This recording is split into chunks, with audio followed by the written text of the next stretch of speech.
All right, woo! Welcome back, everybody.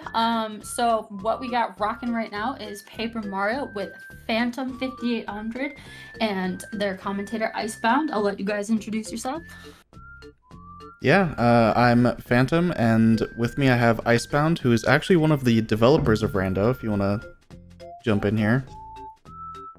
Hey yo everybody, I'm Icebound, and I've been working together with a few other folks on this randomizer for about 2 years now. Yeah, so we'll just kind of jump straight in, and I'll have Icebound explain how this all works while we get started. In 3, 2, 1, go. Okay, Paper Mario Randomizer. First and foremost, the game in vanilla is actually really linear. So we decided to make the game open world. That means all of the chapters can be visited basically from the start. And each of the chapters is completely disconnected from the progress of other chapters. Usually the goal of a Paper Mario Randomizer seed is to beat all 7 chapters, collecting the Star Spirits, and making it then to Bowser to defeat the beast. This time, however, we are going to do something that is called limited chapter logic with 4 chapters.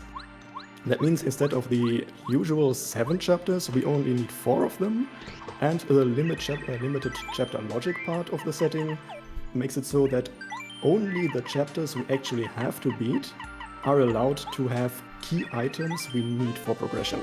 So we don't even have to dip 3 of the 7 chapters.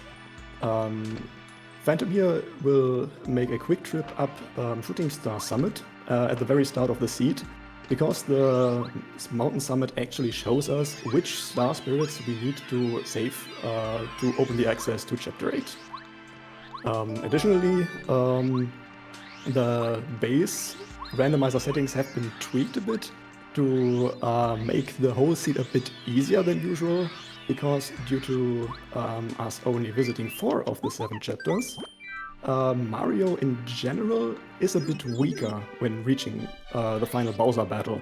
And just to make it a little bit easier to us, we give ourselves a bit of a head start on a few, for example, items. We do start with the Ultra Stone, which is an item that lets us upgrade partners twice instead of the usual ones. We start with a few minor items, trade-ins. We have the cookbook in our inventory to allow us to make stronger items at Tasty. And we are running a 1.5 experience points multiplier, so we don't run dry until we reach Bowser. The general settings for today are Keysanity and Shopsanity. That means the keys to the quote-unquote dungeons today can be pretty much anywhere within the 4 dungeons, 4 chapters, excuse me, that are selected for us today. And the Shopsanity part means that the shops are also randomized. When the shop has a key item or another type of unique item, then, as you can see here, the shop item just disappears after buying, but all other items can be bought infinitely. Additionally, Phantom opts to start with more coins than is common in randomizer seeds, just in case the Shopsanity really wants him to buy out all the shops at the very start so he doesn't run dry and has to farm for coins. Yeah, and that's basically it. We are going to face off with 4 of the chapter bosses today. I didn't catch which one we have today. Which are those? The chapters we have to do are 2, 3, 4, and 6. Also, I just bought a cake mix and then got a cake from the composer, so... Nice. The go-to person for my cakes, the composer. Yeah, so I'm just doing what we call Sphere 0, which is the checks that we have access to immediately. I do have Paracarry and Watt. That doesn't give us a whole lot, though. I also don't need star pieces. Alright, speaking of star pieces in the randomizer as well as in the vanilla game are used to buy items from an NPC called Merlo near Shooting Star Summit. However, usually during Shopsanity, Merlo is allowed to have progression. and that may necessitate us to collect a certain number of star pieces so we can actually buy those items. But for the sake of speed in the so-called Blitz settings we are running today, Phantom opted to have Merlot not have any progression. Although the items are randomized and Phantom actually did check the Merlot inventory. Was anything of value there? Yeah, there was nothing there. He had a couple shooting stars, and that's really the most I could have gotten from him. Ah, I see. Some other aspects of the settings we are running, even though only 4 of the 7 chapters are needed, some of the areas in the game are considered... Oh, nice, hammer. Are considered to be neutral areas that don't belong to any chapter. Those are the starting area in Toad Town, as well as the Prologue area Phantom is currently exploring, and the Toad Town tunnels, which are also sometimes called the sewers, which connect several of the chapters via warp pipes. Yeah, we're almost done here. There's also you'll see, in order to leave Prologue, I'm going to be using the Homeward Shroom. Very, very fast way just to get back to Toad Town, instead of having to walk all the way back here. The Home Shroom is a Rando exclusive edition. Basically, wherever you start your seed, and Toad Town is not the only option, there are other places you can start your seed, either a random somewhat random starting location, or you can select from a small number of locations. Whichever place you start your seed in, the Homeward Shroom will take you to once you use it. It's a key item every seed starts with. It is worth noting that with these settings, I do have hidden blocks always visible, even though I started with Watt, so it didn't matter either way. But normally, hidden blocks are logically behind having Watt, because otherwise you can't see them. So the randomizer does expect you to be able to see them before hitting them. And I have to fight Blooper. That's fine. I have healing items. I'm good.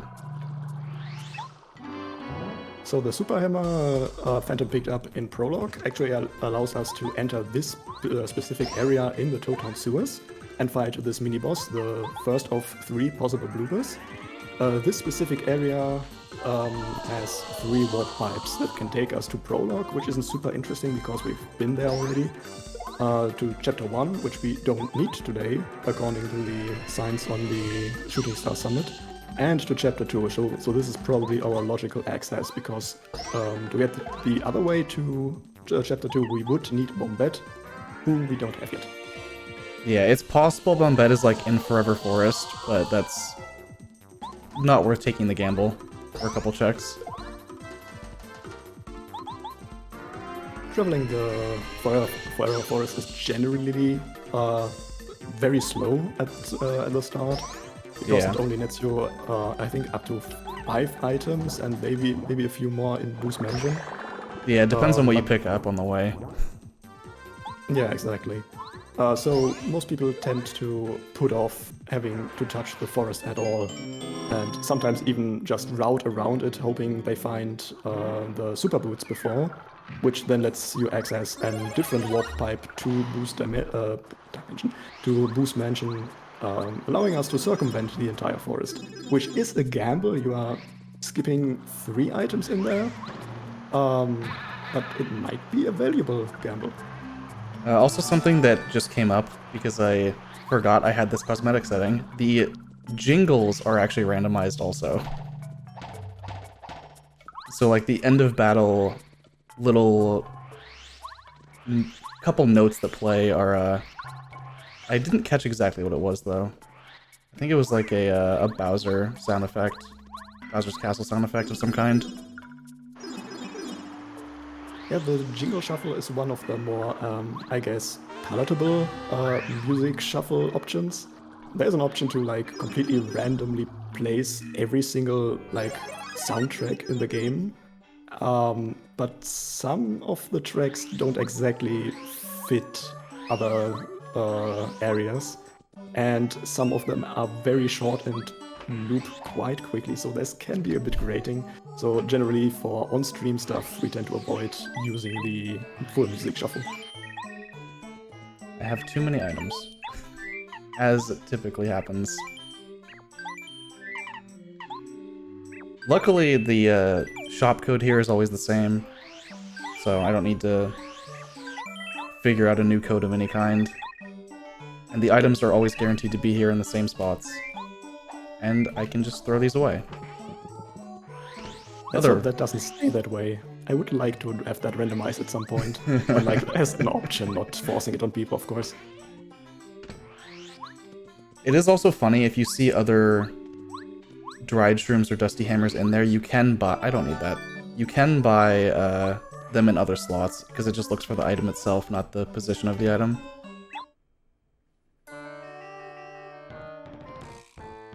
A few more things about the randomizer in general. We're seeing like Mario and Watt looking differently than usual. We also have a palette shuffle, which assigns new colors to not only Mario and his partners, but to a whole bunch of NPCs, enemies, and even bosses.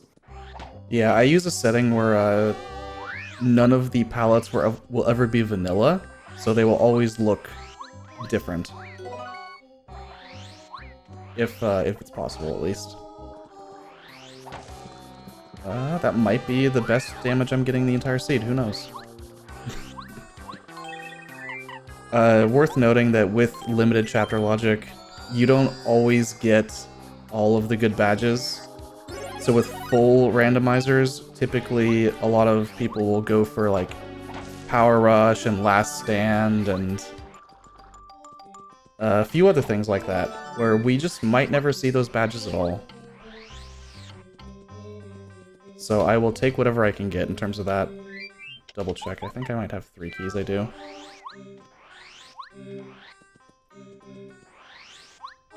Generally with like a full 7 chapter runs, you tend to almost always full clear the seed.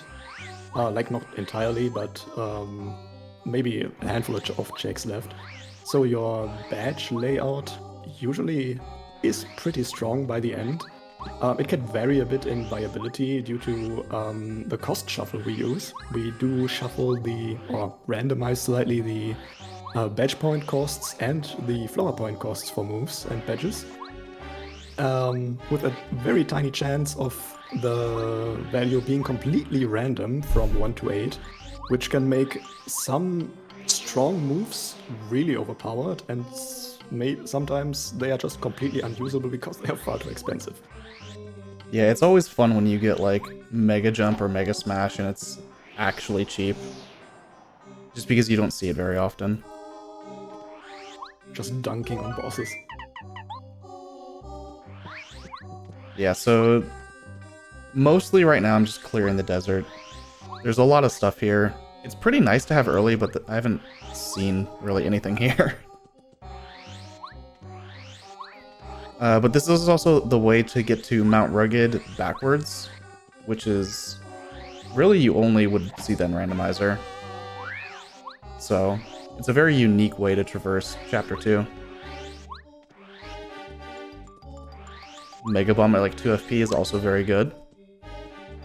Oh, very nice. I do have Paracarry, so I might actually go for a pretty early double upgrade on him for Air Raid if I need to. Just to get some AoE.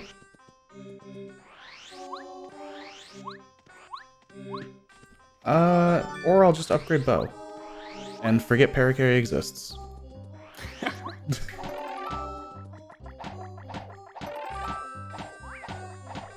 I mean, Bo doesn't exactly help us in the AoE department, but she's... Oh, nice boots. But she doesn't exactly help us... Well, she can get rid of a ton of mandatory fights with her spook ability. Yeah, since I have to go to Chapter 4 especially. Oh, yeah. The Shy Guys in Chapter 4 tend to have items on progression items quite often, actually. So sometimes they might be pretty strong for our current setup. So spooking them away might cost us some experience points, but can be well worth it in time. Yeah, so part of, we randomize the chapter difficulties also, and Chapter 4, more often than not, feels like it's always very high-scaled. And having to deal with Shy Guys that have 11 HP is not really what I want to do at the moment. When I'm still level 1. Yeah, we do have unfortunate, like, weekly race seeds every now and again that force you into an early Chapter 4 with, like, Chapter 7 scaled Shy Guys. So that can hurt a lot. On topic of shuffling the chapter difficulty, we have a few options for the randomizer to change the difficulty, actually. You can have it completely vanilla, but generally seeds and seed races are done on a chapter difficulty shuffle. And that means basically every quote-unquote chapter difficulty from 1 to 7 is still represented somewhere in the seed, but maybe the first chapter has enemies that are equivalent to a chapter 5 difficulty. However, there's also guarantees that some of the chapters will be easier than others, that even if they come later in the chain. Additionally, you can also set the difficulty to progressive, which tries to scale the enemies to your current progress in the seed. But I tend to find this setting a bit harsh, especially early on in the seed, because it ramps up too quickly, so we might need to revisit at some point. Yeah, so there wasn't much in Chapter 2 other than bow and super boots, which are nice, but not a ton of immediate... not like I can beat a chapter right now. Although, I almost can beat Chapter 4. I just need Bombette.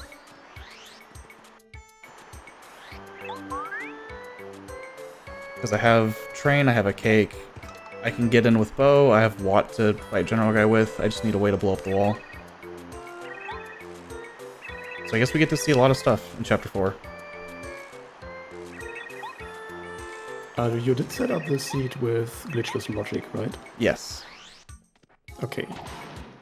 So in general, we have a base logic that is completely glitchless, which means it should be easier for beginners to pick up because we don't expect like any advanced knowledge of Paper Mario tricks or even Paper Mario in general. Because in glitchless logic, even like puzzles, for example, are not in logic until you can reach the NPC or the item, which tells you the solution for this, for the certain puzzle. So in general, it's pretty easy to pick up, I'd say. However, in most seeds, you are not barred from using the glitches, like they are not fixed by us. So I assume you are going to go for some convenient glitches, right? With the chapters I have, there's not a whole lot that'll come up. There'll be like maybe one thing in Chapter 3, but that's probably about it. With a Quick Escape, at least. But like, Chapter 2 is pretty glitchless, and I already have Paracarry. Chapter 4, there's really nothing I can do, glitch-wise. And Chapter 6, I guess it depends on how early I get Lackey versus berries.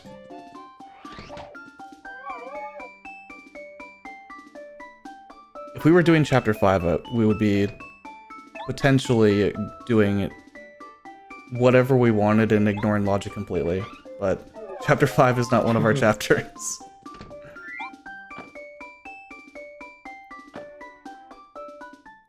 Although not needing to do Chapter 5 means I'll probably never see Sushi. And not needing to do 1 and 7 means I'll probably never see Cooper. Because those partners are just not needed for other chapters.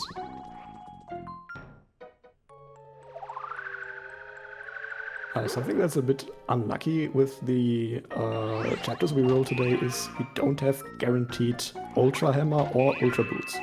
That is also true. So this could be a problem for the endgame, but maybe we will just stumble upon them. I am going to take this. We have a question in chat. Are the turn-in items, like the calculator, not in logic for these settings? That actually depends on where the turn-in NPC is. Most of the turn-in NPCs are located in Toad Town itself. which is considered like a neutral chapter, so to say. So those are in logic and can hold progression for any of the chapters you will have to do the seed. However, there are some special cases in other chapters where turn-ins are not necessary. I just got my third letter too, and I didn't take the train back, so I didn't destroy the rock. So I'm just gonna hope that Parakarry isn't important. Is this our first orphan check? Okay, there's dirt here.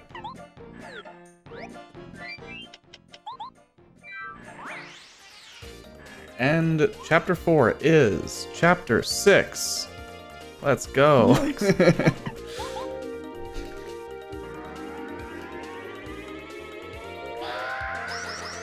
And that's why we have Bo. Luckily, the Shy Guys are, in general, rather susceptible to getting spooked. Yeah, of the spook mashes, it's by far not the most difficult. It still can be tough if you don't know how to do the stick mashes, but it's pretty easy compared to some other things that you might spook in a speedrun. You guys have time for a couple donations? Yeah, go for it. Perfect. All right, our first donation is from Just Me Emily P. For $20.23, saying to the best SDAT yet. And then we have another $9 anonymous donation that says rank Paper Mario games and why is it Super Paper Mario? Ooh.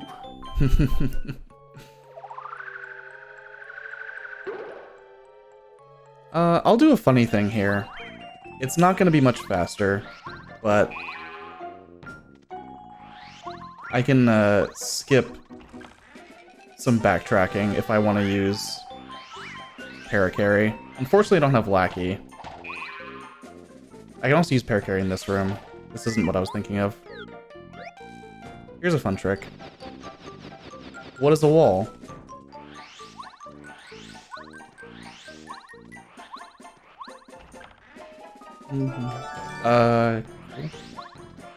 Yeah, there's some spots where Parakarry, and especially Lackluster, just don't care about what a wall is, and we get to ignore it. Normally you're supposed to walk all the way to the other side of this room, wait for the Shy Guys to open the door from the other side, but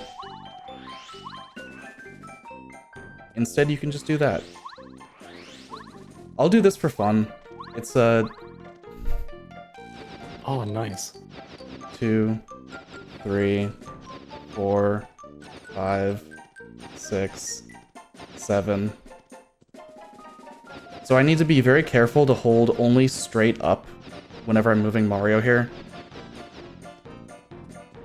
If I move to the side at all, this lineup doesn't work.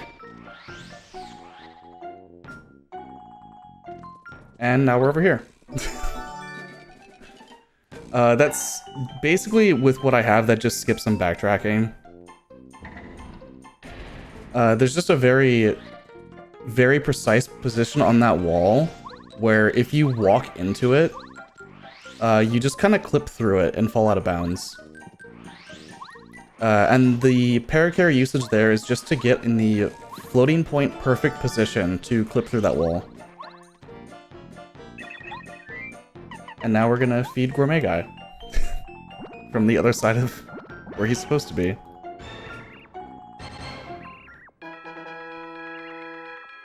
That clip is a lot easier to do with Lackluster, but like the Parakarry method isn't hard. You just can't go left and right on the stick when you're moving with Mario. I mean, Lackluster in general makes clipping out of bounds in many places really easy. Yeah, exactly.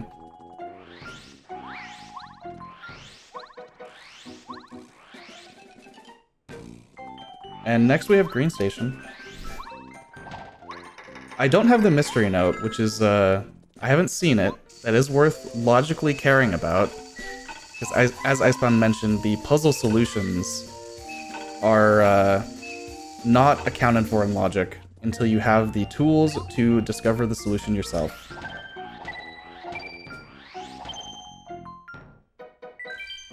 But until this puzzle is randomized, I don't care.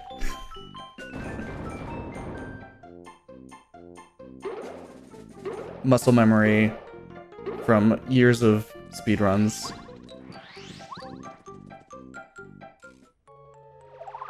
A thing that's interesting about doing puzzles before you have the intended solution is that the original developers of this game actually anticipated you either like knowing from a previous playthrough or just by happen chance to figure out the solution on your own. And there's actually in some places special dialogue by NPCs that are like, well, how did you know this? The biggest example of this is probably Maustafa in Chapter 2, where you have to do the shop puzzle of buying the specific items. Usually you have to talk to Maustafa disguised and hand him a lemon, because that's his like favorite food.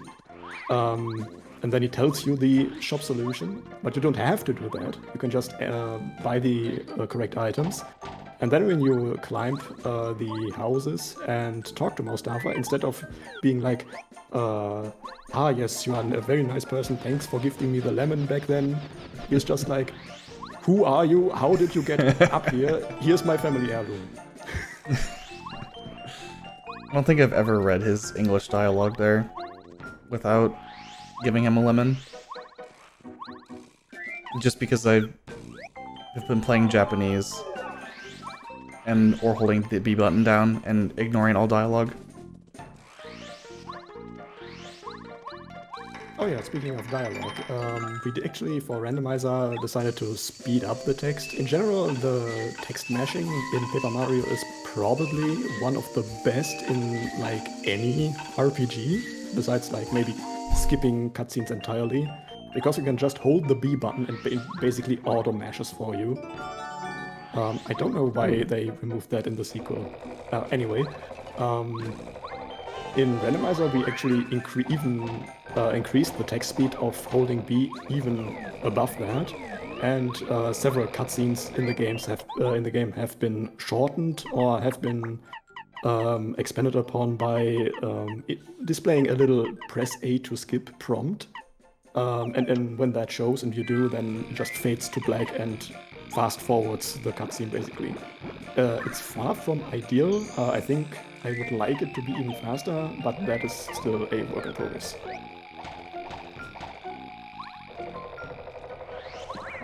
Oh, maybe my entire decision-making process changes now that I have this badge. Nope, never mind. Oh no. Power plus 9. E-down pound is probably not even worth it.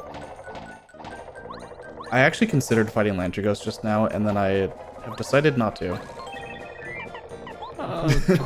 At Chapter 6 difficulty? Yeah. I'm just gonna go back to Chapter 2 because we have the Pole Stone now. And the dictionary and some other stuff.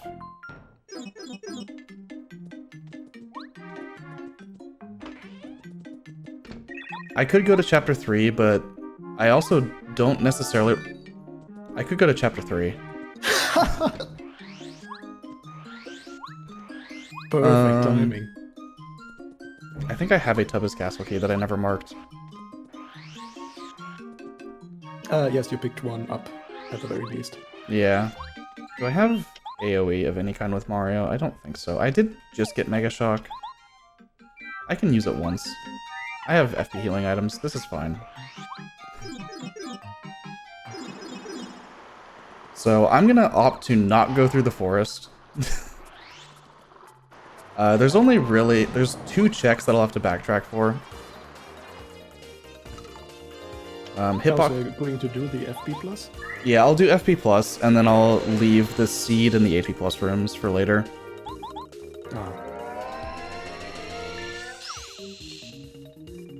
Also, I hope you saw that ground pound definitely not hit the Koopa.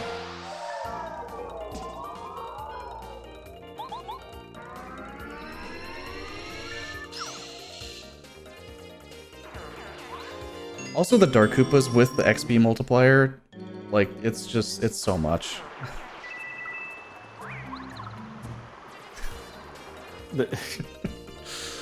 Yeah, I have no idea why this is a thing. I think during the stand-up animation, they just ignore collision. Yeah. Good enough.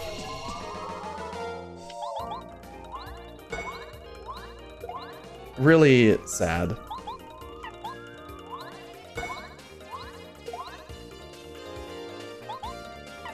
That's fine. Again, on topic of like difficulty in the seeds, the Town tunnels are actually not considered part of any chapter in terms of enemy difficulty. So the enemy battles in the tunnels are always scaled to their vanilla strength, which makes it a bit easier in terms of making sure you can actually beat them. And they are always a nice fountain of experience points for you when you want to unlock the Chapter 3 pipe. Nice power block. Yeah, so I'm sorry to anyone that's sad that I ate a big cookie for 5 FP, but I did.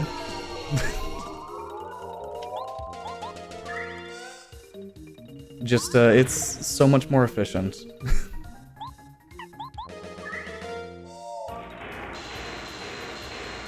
Also, making use of battle items early is very good, because your inventory is so small in this game that just getting them out of the inventory instead of throwing them away later when you have to pick up better stuff. Oh, absolutely. Like, in some seeds you get showered with strong battle items, and some people are just like, I don't want to use those yet, or let me put them into the shop, or sell them. But it's just, you just get too many of those. It is highly recommended that you just throw them at enemies. Maybe save up a snowman doll if you have to do chapter 5, which makes the lava piranha boss fight really easy. But that is not a thing we have to worry about today. Yeah, so I'm doing one check in the forest right now. This is mostly just because if I don't do this now, I'm gonna end up having to fight Junior at some point. Very likely. So I would like to not have to fight Chapter 3 Junior. Why did I go right? Whatever. Yeah, for context, there's this NPC called Junior Trooper who basically just runs at Mario at certain points in the game, simply because I guess he doesn't like us, can't stand us. And you fight him on several occasions, but in Randomizer, most of these times can actually be avoided. The trigger for Chapter 3 Junior, which is the one which would ambush us in this very room, is opening the Super Boots chest in Boo's mansion. So the moment we do that, this room just becomes suboptimal to traverse. Okay. Did you catch what the scaling was? 7. Yikes. Okay, we really don't want to meet Chapter 7 scale Junior. Yeah. Chapter 6 looks like it's low scaled because the bee had 2 HP.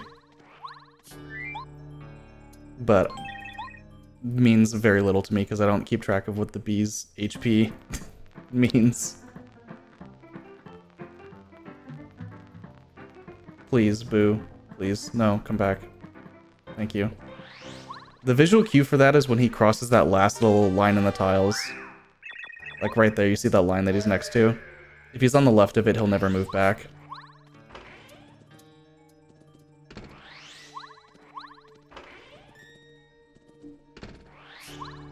So I have a choice here. I could go into the library out of logic because I don't have Bombette. And get 2 checks there, or I can go into Gusty Gulch and all the way to Tubba's Castle. I'm probably gonna go to Tubba's Castle though and leave the library. I don't have any other way into the basement either, so we can't see the shop.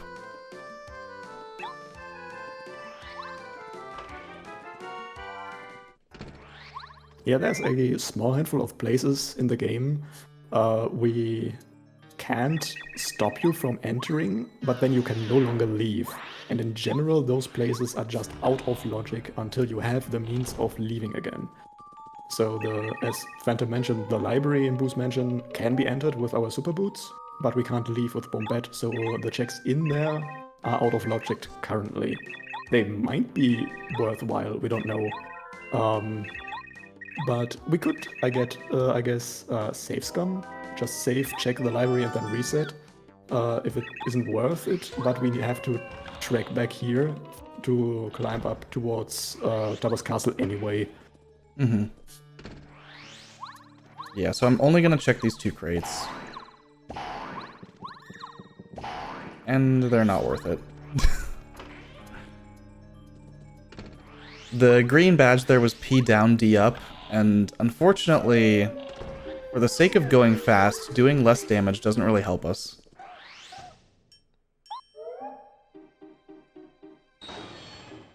And Goom Nuts are just... Well, okay, a Goom Nut could be useful if we wanted to make life shrooms with Tasty. If we find a source of super shrooms somewhere.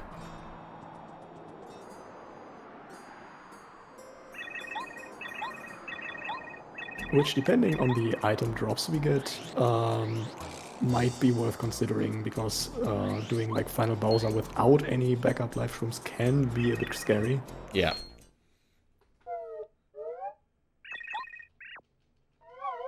Yeah, so I have 1 key. I can do a lot of checks in Tubba's castle. Almost all of them, in fact. There's 1 that needs Bombette, and then there's 2 that need a second Tubba key, but I can do everything else.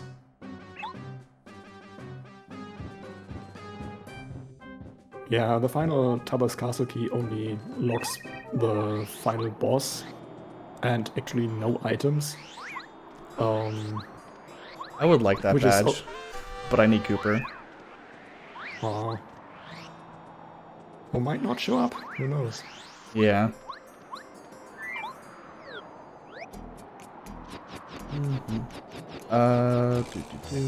So I also will be holding off on upgrading HP as long as possible. On the off chance that I do stumble across Last Stand and Power Rush. Just because those 2 badges are incredibly powerful. But very likely when it comes to when I hit go mode, I will probably end up just upgrading HP. Also nice Clova.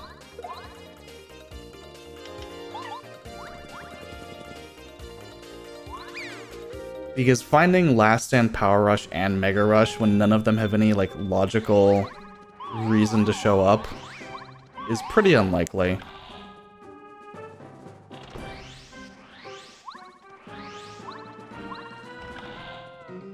Especially if you're hoping.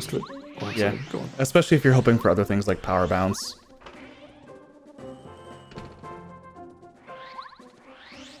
Yeah, go ahead. Okay. In general, going danger, in air quotes, in Paper Mario is considered like one of the best strategies. It basically means you get Mario in a state where he's constantly in danger, quote unquote. So he has 5 HP or less, which makes like a little warning beeping sound and a pop-up show up in battle. And in that state, the Last Stand badge reduces all of your incoming damage by half. The Power Rush badge increases all of our damage by 2. Nice seat. I think this is access to flower fields now, no? Yep, it is. And Mega Rush is just the icing on the cake because it increases our damage output even further. However, we have to be at exactly 1 HP for that, which can be scary, but usually Mega Rush, if you find it and it rolls cheap, you just put it on the off chance that a boss hits you into 1 HP, and then you just decimate whatever stands in front of you. Yeah, so the Bombette check there was a Dizzy Dial, which I obviously don't really care about. I also have I have a red berry and a blueberry for chapter 6.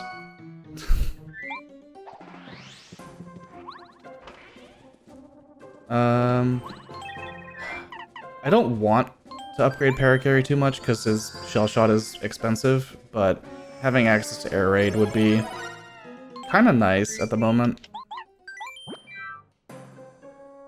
And I don't want to gamble that I find Bombette in like the next 5 seconds. When I may need to do stuff in Chapter 6.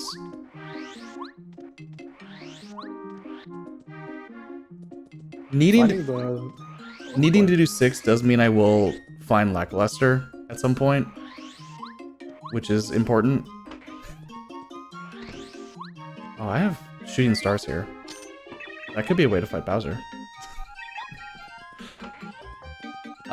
Nice. Good story. Did you find any of the dip badges? I have triple dip. It's 6 FP, so it's a bit pricey. But if I want to go that route, it's not unreasonable to make it work.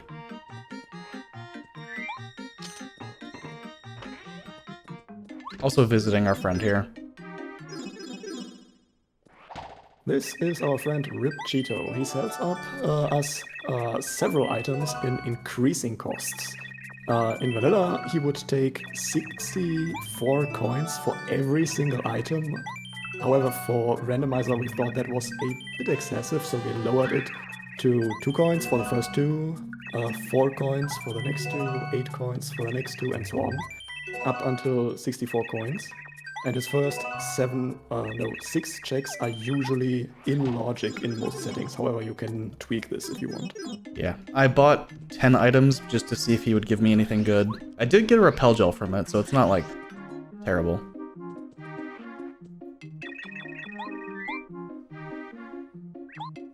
Like, I can't complain about repel gels and live streams ever. I also got Power Smash, which could be potentially a way to fight Bowser. Although Power Jump is already 1 FP.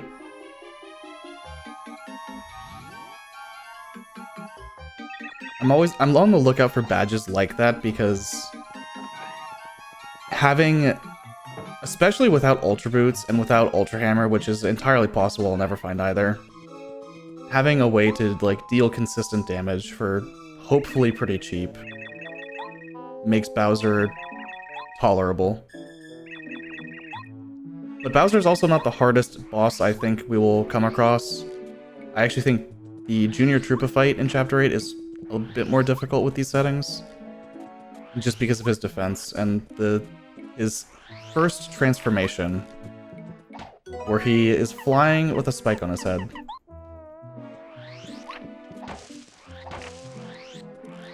Yeah, this heavily limits our options of even hitting him reliably. We would need the Spike Shield badge, which is not guaranteed to show up anytime. Or a specific part, or some of our partners can also reliably hit him, but having Mario just do nothing is suboptimal. I also reflexively picked up the scarf. And I used my blueberry there. The blueberry I had was not a replenishable source, so it's not in logic to do. So I just 50-50 between the 2 places I can use it.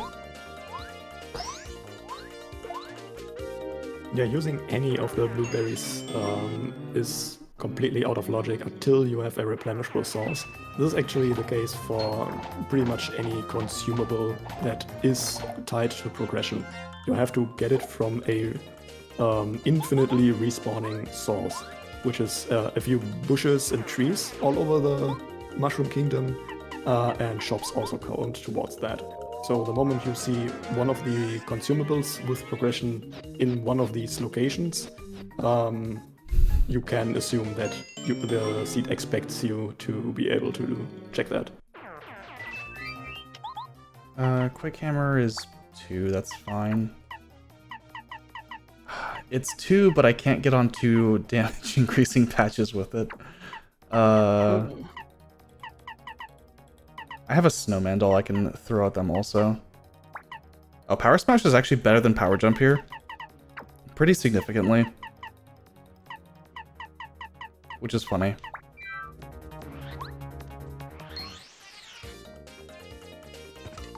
Yeah, Chapter 1 scaled 6 is actually kind of nice, but the mole fights are still going to be slow no matter what. Yes, the moles are one of the most dreaded item locations, simply because they take long. If the chapter scales high, you are bound to burn resources on them, and in the end you only get one single item, which might just be nothing.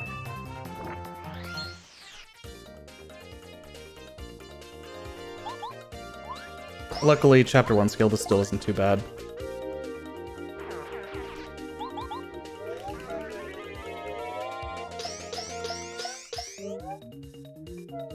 Especially with Bow and Watt having very cheap, high damage moves. And cheap, by cheap I mean they cost 0.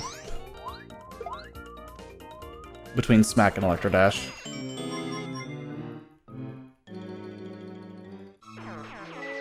Alright, Petunia. Yep. Typical. But at least it was a quick check this time. Yeah. It can definitely be a lot worse at high scales. Just trying to fight moles. Okay. Well, I can beat Chapter 2. Not logically, because I don't have 4 Ruins keys, but you don't actually need 4 to be able to access the Toot and Koopa room. Yep, this is another case of the logical implication that the rando seeds expect you to learn of puzzle solutions. Because the 4th and final Ruins key unlocks a room within the ruins that is supposed to tell you the solution for the for the Ruins puzzle. But again, you don't need to visit that room to solve the puzzle itself, so ultimately only 3 of the keys are needed. Since I got Ultra Boots, I'm gonna skip the cutscene of raising the ruins from the ground. Because I have not placed the Pulse Stone yet. Ah, hi. Oh, finding some good stuff right now. Unfortunately, that's all I can do here at the moment. Without Lackluster.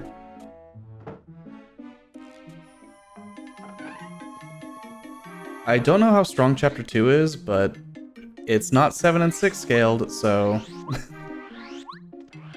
the worst it can be is 5. And with Ultra Boots, PFD down, and All or Nothing, my jump is doing 10 damage. With no other modifiers.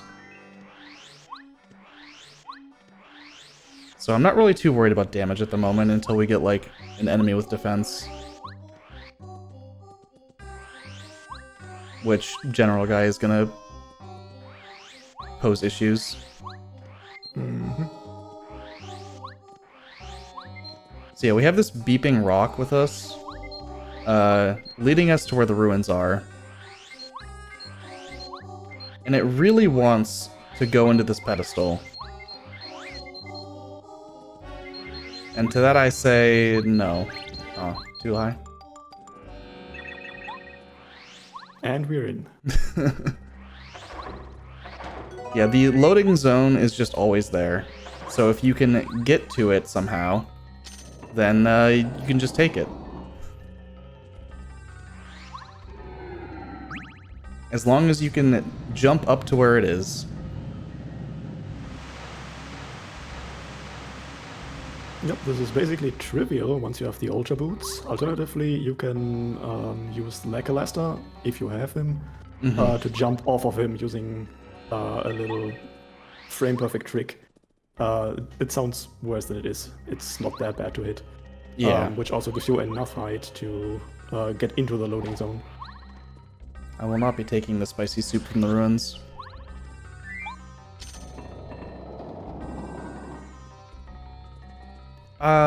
That's unfortunate. The mailbag. We get to watch a cutscene of moving this staircase.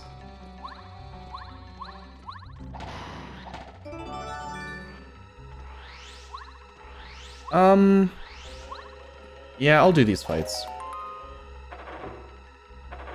Yeah, Lackey jumps are technically frame perfect. It's just that the frame perfect input is pressing 2 buttons on the same frame. So it's not a a very difficult frame perfect trick. Oh yeah, I probably made that sound way harder than it actually is. I mean, it can be a bit finicky if you play on emulator or on a non-OEM N64 controller and you have mapped the C buttons to a joystick. This can take some getting used to, but if you have it mapped to buttons, it's basically free. Yep. It's pressing C down and C right on the same frame is the important part of it.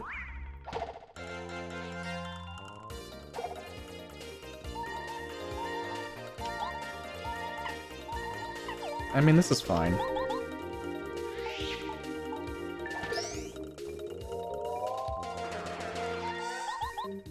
Pokies have 6 HP. I think that's 4 or 5. It might be 4. I'm not super memorized on my Chapter 2 scales. Mostly because it's Chapter 2 and it rarely matters. Chapter 1 and 2 scales are not super important. Yeah, those chapters have barely any fights you have to do. Chapter 1, you sometimes have to do the pit battle with 3 consecutive fights, or like the Poke Ambush room we are in right now. 3 fights. But other than that, and the boss, of course, it's not too terrible.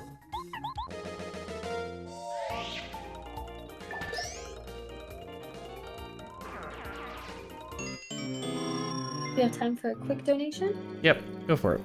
Cool. We have $20 from Lord Mobiles19 saying, "Keep it up, Phantom. Always enjoy watching you stream and get involved for charity events. P.S. Say no to Koopa Bros for me in Chapter 8. I missed. Oh well, I'll just use Paracarry.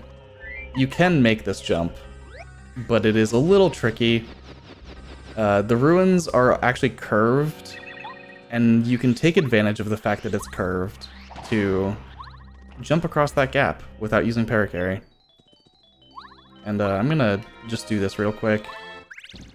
Save solving the puzzle in this room. I can stay on the chest long enough. There we go. That's a pretty good reward. Very nice. Yeah, many people don't actually know of that check, even in their vanilla playthroughs. Many people just don't stumble upon this very chest. It is rather hidden. However, the game actually hints at that being a location because there's a map on a wall in one of the rooms here in the ruins, which actually shows the little alcove where the chest is hidden. Yeah, normally that chest has Slogo, which is a badge that serves basically no purpose.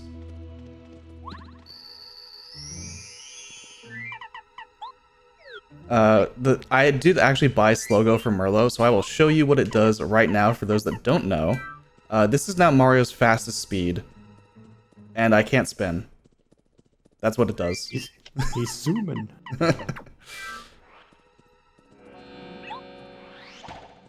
I mean, some people say it might be useful in Chapter 3 to avoid the sleeping clubbers. Yeah. In one particular room. I could see it being useful. Casually. Although I think casually I always fought all the clubbers just for the experience as a kid. Oh, totally. If this works, it's fast. Okay. Yeah, that mash is terribly difficult. Yeah, the mash for Power Shocking Toot and Koopa is actually the same as Power Shocking Bowser during the hallway fight. So, as you can imagine, very difficult. And not even possible with TAS.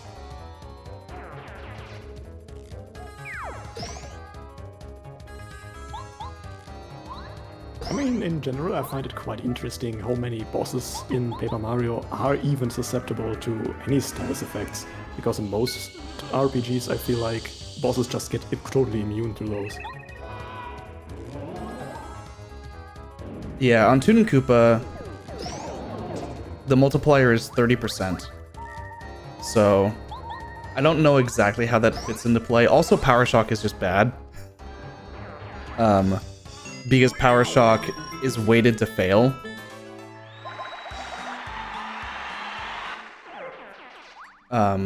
So for something like Dizzy Shell, if you mash the bar, the percentage of the bar that you fill is the chance that it will work. With Power Shock, the percentage of the bar that you fill is not quite how likely it is to work, because there is a bias towards failure. And it is the only stun move in the game that's like that. Dizzy Shell, Mega Shock, Spook is also like, works the same, where it's just how far you fill the bar is your chances of it working. For some reason, Power Shock is different. And is unfortunately used in speedruns. Because it's cheap. I mean, I would have understood if both of Watt's stun moves had the same bias, but why does one of them and the other does not? Yep.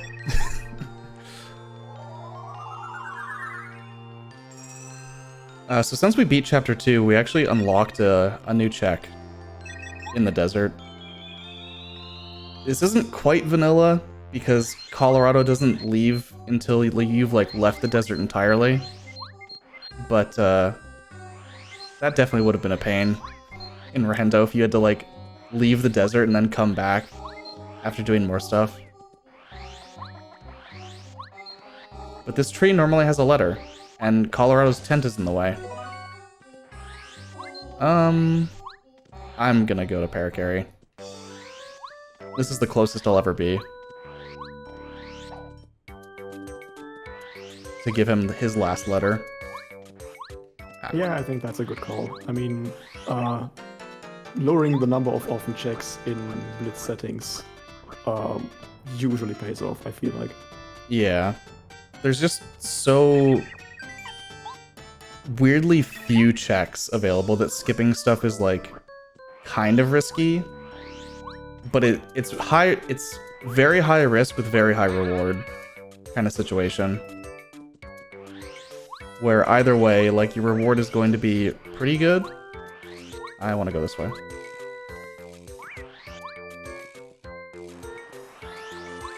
So if he has nothing and I skip this, obviously I save a good chunk of time. But I save more time if I do this and he actually gives me something I need. Yeah, and it doesn't even have to be progression for it to be worth. Like any good badge or even like a life room or something different in the same item power class would be totally worth your time. I don't have shops left to check, but it's better than a super shroom. Also, because I beat a chapter, Ralph has more items to sell. So, Ralph has a few more items, and it's actually pretty easy to refresh his shop in Rando. Although I think those are the new items he has. I will just check anyway. Yeah, in Vanilla, checking like all of the items he sells is a huge pain, because every map that is up to 2 away, or the flower gate towards flower fields, is individually coded to reset his current badge inventory. And when you return, he will pick a new selection of 3 badges of the ones you have currently unlocked to present to you. In Rando, it is actually deterministic, so you can just talk to him to refresh the shop on the spot. So you can just cycle through his inventory.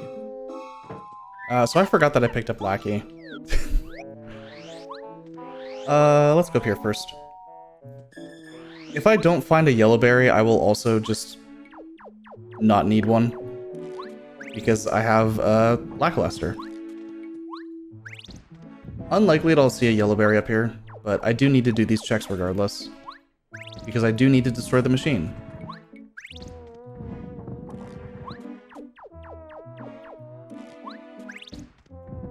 Lackluster himself is basically the most broken partner in all of Paper Mario. He unlocks so much stuff. The last few practice seeds I didn't get him. There's Bombette. Neat. I hope I don't have to go back to the ruins to use her.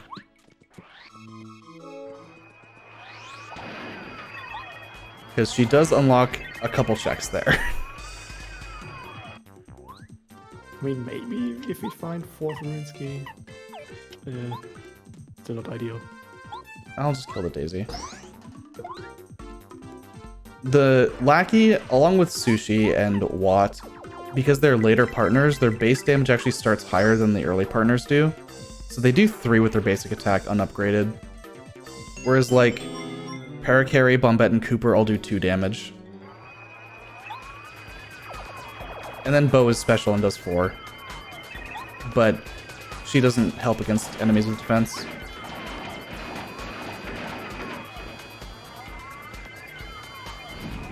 So destroying the Puff machine here is still part of the general chapter progress, even for Rando. Usually you have like this whole ordeal of traversing flower fields back and forth in vanilla, of gathering the items to grow the beanstalk, meeting the sun atop the sun tower, fighting Lackluster, destroying the Puff machine, and then finally planting the beanstalk. However, in Rando, most of that is optional. You only need to destroy the Puff machine, so we have the sun shining. And then you can already talk to Wise Whisperwood in the center of Flower Fields and plant the beanstalk without having done like anything of the other things.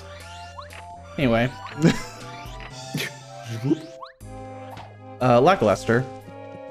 Of course, there's probably unlikely to be stuff here if I don't have the yellow berry, but who knows. And Lackluster. And this was the quote-unquote frame-perfect Lackey jump.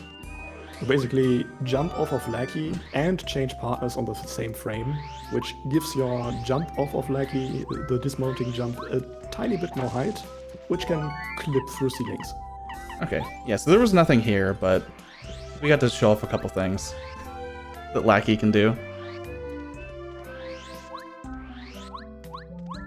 And now we'll do the things that Lackey's actually meant to do. I.e., the top left path and going to fight Lackluster. Also, that gate is, it's one-sided collision, so you just go through. I think that is also the only flower gate which is one-sided, right? Yeah. With the other ones, if you Lackey teleport through them one way, well, the fact that you can Lackey teleport through them at all means they're double-sided, but you have to do it both ways. Oh, hi, B.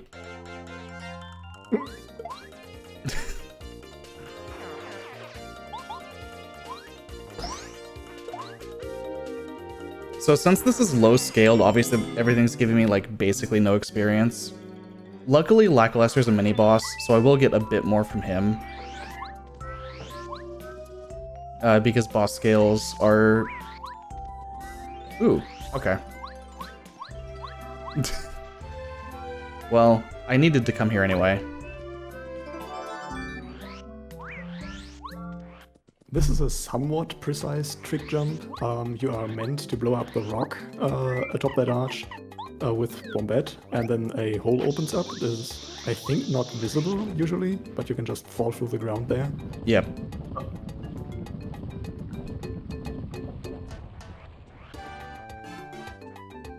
Yeah, so we're gonna fight Lackluster, which you have to talk to the sun for him to spawn.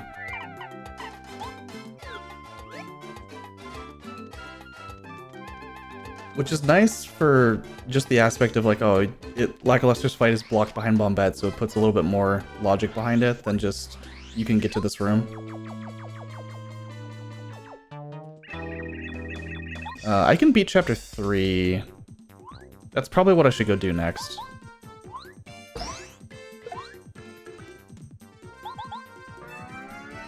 I wouldn't mind getting Cooper so I can get D-down jump. That would be nice.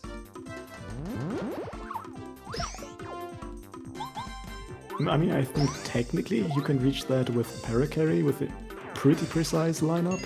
Yeah, I've never actually done it with Paracarry. But I know, I think like... you can also tap jump up the side, but I don't remember the exact location. Yeah. It's not too terribly difficult. That one might be easier, but I've also never done it.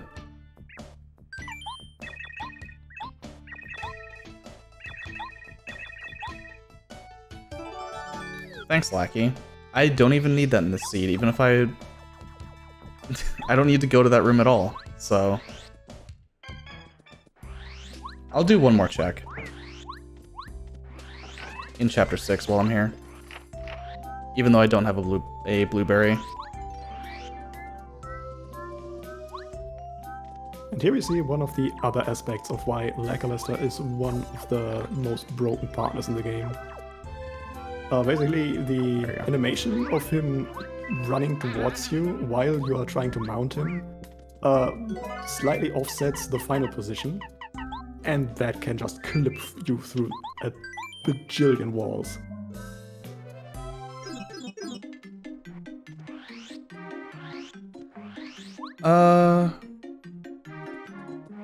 Okay, I'm gonna save real quick.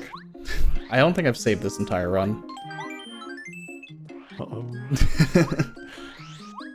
But we're gonna go beat 3.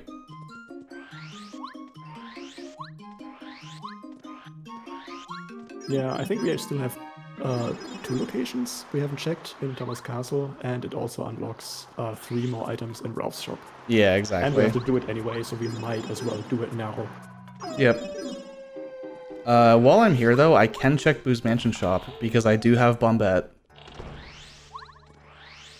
That's another thing that I did not consider until right now. Super Soda. Fire Flower that I don't want. Please stop going forward.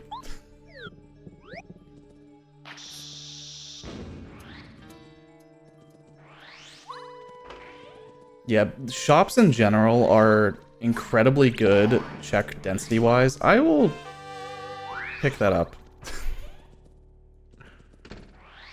A very niche badge. Shrinkstone. But, you know what boss is 90% vulnerable to it? Tubba's heart. For some reason. I mean, you could say it's maybe like a Grinch analogy and like you're shrinking his heart. I don't know. Maybe. That's the closest I can get.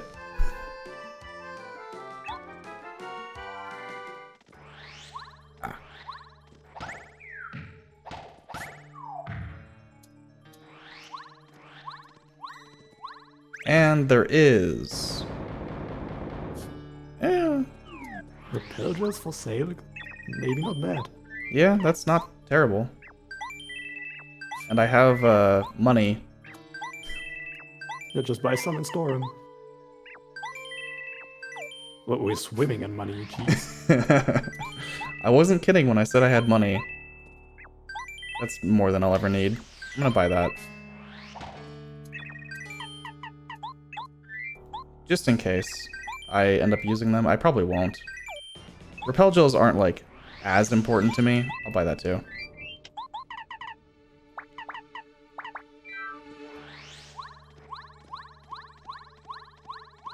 We I have- time for a quick donation. Sorry, I did not mean to cut you off. No, you're good. Go for it. Real quick, we have $20 from Illegally Sam saying Paper Mario, and with that, we have reached $700, which is awesome. So thank you guys. If you guys want to donate, exclamation point donate in the chat. Thank you, everybody. Yeah. Yeah, all I'm doing is going back to Tubba's castle, where we've already been, so... If you have anything else to say in the next, like, couple minutes, it'd be a good time. If not, I could just touch on a few more possible options in the randomizer. Go for it. We mentioned that you can buy stuff with star pieces in from Merlot in near Shooting Star Summit. The main source of the star pieces are Quizmo, which is an NPC that can spawn semi-randomly in the towns, which you are usually tasked with like joining his quiz show to win star pieces. However, Rando allows you for one to skip the quiz, so you just talk to him and he's like, here, have a star piece. Or alternatively, if you fancy a challenge, Randomizer actually has Rando unique questions from him. And the answer prompts he gives you, even for vanilla questions, are not in vanilla order, so you can't even memorize everything in pure positioning. The star pieces he always gives are not randomized themselves, it's just like the questions he can give. However, there's also the possibility of finding star pieces under hidden panels, which are strewn about the Mushroom Kingdom, and you will usually have to stomp on them using the Super or Ultra Boots, or hammer them with the Ultra Hammer specifically, to flip them and reveal a star piece. Those can also be randomized, so you might have to run around, find progression under the hidden panels. Furthermore, there's also the possibility of randomizing Koopa Koot. Koopa Koot is an NPC in the Koopa Village, who in vanilla gives you a series of, or asks you a series of favors. He asks you for certain consumables, he sends you on errands, and all of these can also be randomized, as well as the reward you can get from Koopa Koot himself. Nice bucket. Yep. Would have been required if we had to do 7, but oh well. Funny that I actually have most of the things I need for 7.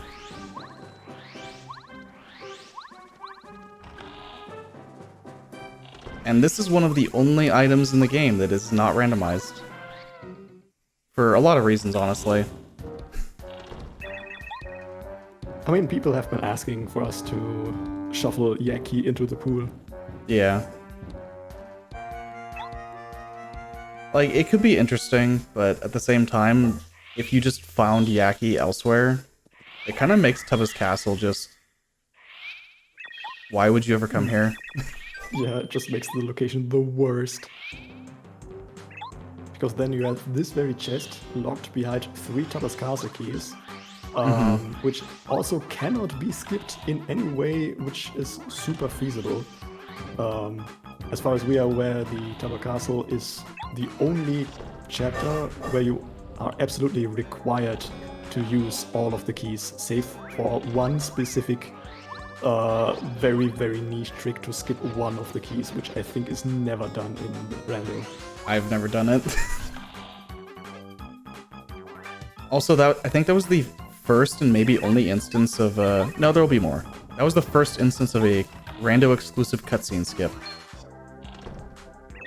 By pressing the A button to skip the Tubba breaking the bridge cutscene. The only ones we'll see otherwise are the ones in Chapter 6. But that was added a while ago now. For a few cutscenes, just to be able to skip them with an A button press.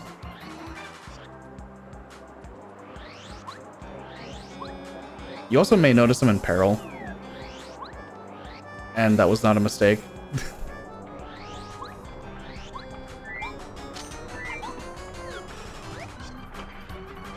Hopefully this heart fight won't be too bad.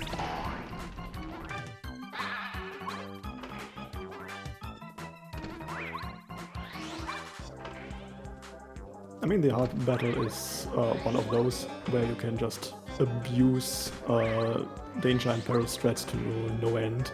Simply because basically the game expects you to have bow out for this battle to avoid one of the strong attacks of Tubba's heart. So you are basically invulnerable like every turn, every other turn. I'm gonna do this because it's funny.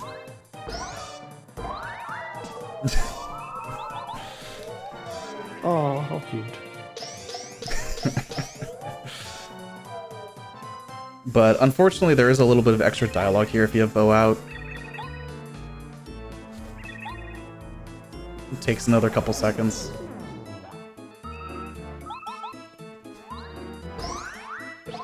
So I would still die, so I'm going to out of sight anyway. I think if I wasn't in peril, with him shrunken down like this attack only does like 7 or 8 damage. Although Chapter 7 scaled, it might still do a ton. Unfortunate. So the heart also, his HP meter is a lie. Because there's the fight. I don't know why they programmed it that way. Instead of just giving him 5 less HP. But he runs away when he's at 5 or less. Even if you bring him down to 0, he just runs away. There's no, like, way to kill the heart.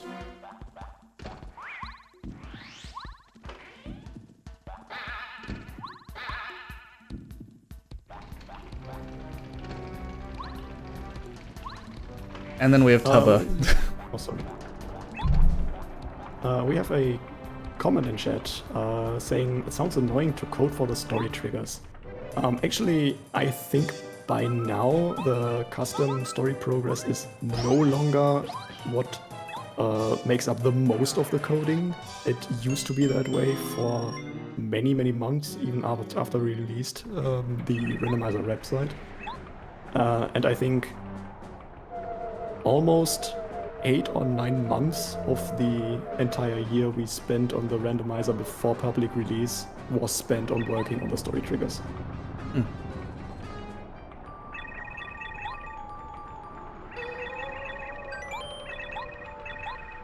Actually, funny enough, right now I literally only need the magical bean.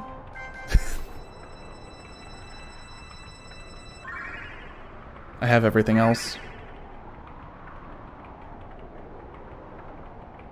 So, I guess I'll just go fight General Guy. The fight's gonna be a little rough.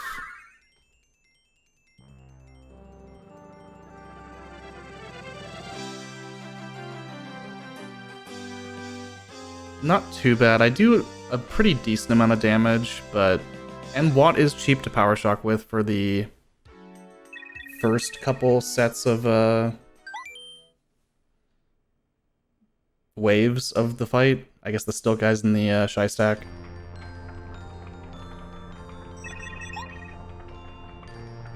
I do need to do some math. General Guy is a math-heavy fight. One of the banes of playing this game fast is doing boss math. Super jump charge is cheap. That seems good to me. I guess I'm taking off all or nothing to put it on.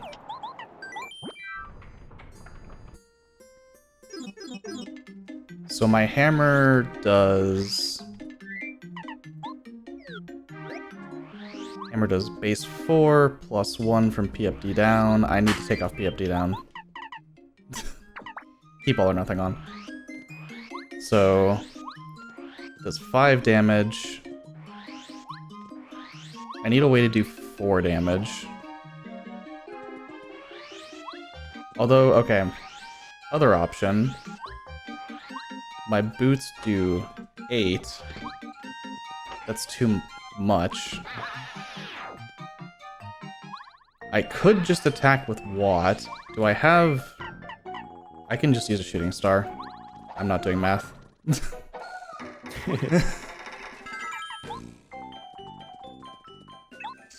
Basically what I was trying to do was trying to get to 6 damage on the Shy Squad.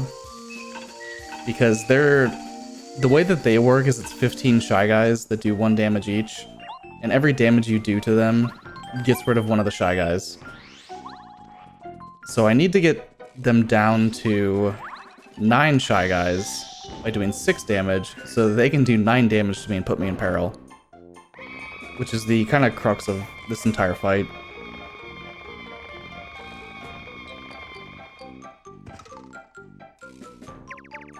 And I should have, I have enough repel gels. I don't need repel gels necessarily. I have enough FP heals, though. That we can do some counting.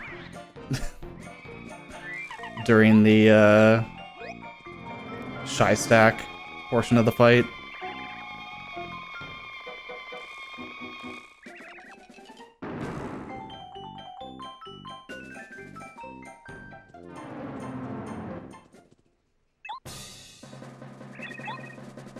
I probably should have fought Lantern Ghost. Oh well. I'll just hope that Ralph has the bean. I mean, using the train is pretty quick if we need to come back. Yeah, it's not too bad.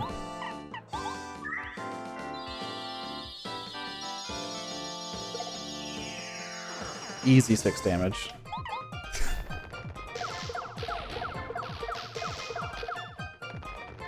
I forget what I did yesterday. I think I did another, like, weird method to put them in to get Peril here.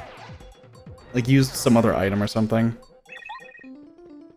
Oh no, I used Air Raid to do 6 damage. It's okay.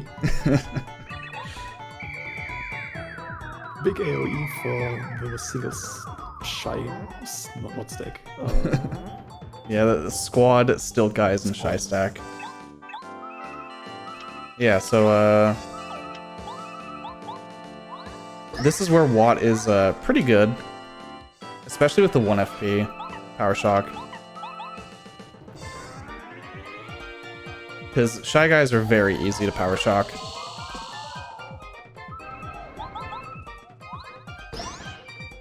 Okay, so my base damage is 8, which means General Guy takes 6 from it.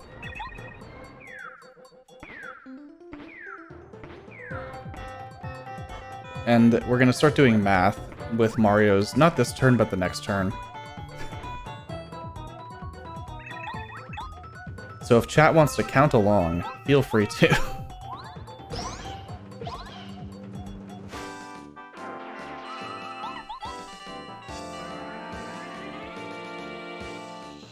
One of the challenges of this battle in particular, if it's high scaled, is if you have the power to withstand the first few waves, you still have to account for the 2 defense General Guy has in his tank. Watt can pierce this easily, but it's especially bad for Mario's jump, because it effectively doubles his defense. It subtracts twice the 2 defense from our attack when we are jumping, since we are hitting twice. So the optimal way is usually to, if you have the capabilities of getting into peril during the battle, to do so and then just stun the enemies you can't kill on the same turn. And then prepare for the actual battle against the tank by charging if you have any of the charge badges, or even using Watt's charge up ability, and just going ham on General Guy, hopefully taking a single turn to out him. I'm currently at 21, by the way. 24.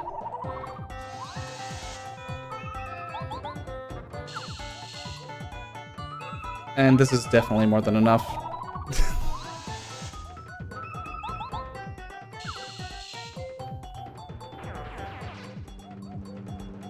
So General Guy has 45 HP.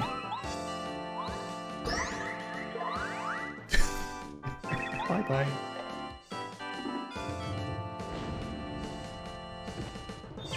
And now he has 0.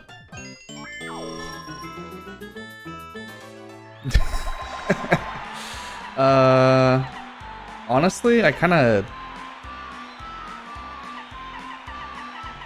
This is a tough choice. I'll get BP Net for now. I'm probably not gonna get many more levels. Maybe only 2. Yeah, sadly our FP plus badges today are a bit more expensive than usual. Yeah. So that's not really ideal. Do you intend to go higher than 10 HP? Or do you want to go... well, I guess we haven't found last stand yet. Mm-hmm. We don't get much more chance. I mean, we still have to find the bean. So maybe. Yeah, probably not. there's a very little chance I'm gonna end up finding the Last Stand Power Rush combo, but so the next two level ups, I'll probably end up leveling up HP. I don't need a ton of FP. Funnily enough, Power Jump is not particularly useful because I have All or Nothing and PFD down. Although, I don't have a damage dodge, so PFD down is kind of scary.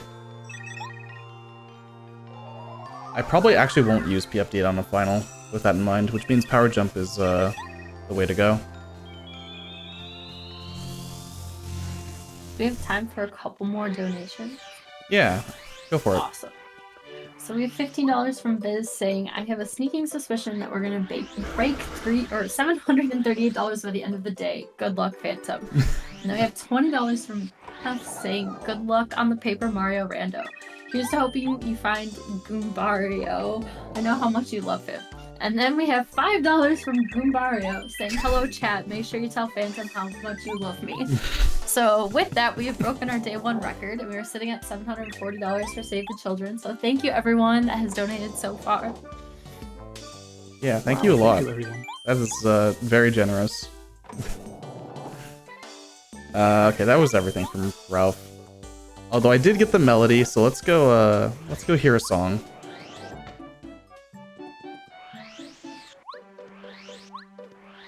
Everyone loves Pop Diva. She has such a nice voice that you only ever hear in Randomizer and 100%.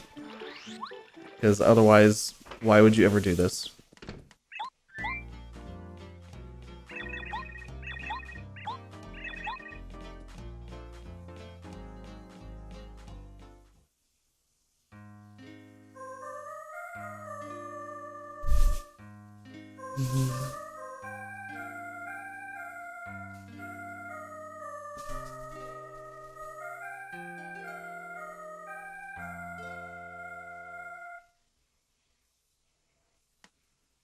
Her vanilla item is attack effects D. And I got the weight.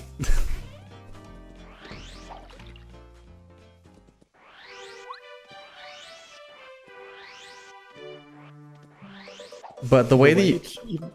Oh, sorry, go ahead. The way that you normally have to activate her entire quest line is very kind of convoluted. Because you have to normally refresh the room after talking to, I guess, the composer or whatever. He doesn't just give you the lyrics right away.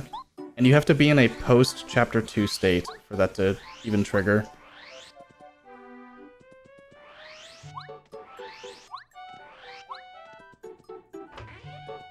Sadly, the wait now doesn't do anything for us because we already have been to the basement of Boost Mansion, so that is basically nothing for us.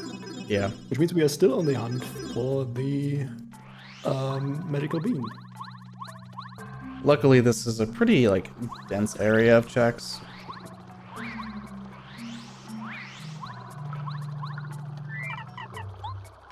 We have quite a few things in here to do. 3, 4 checks.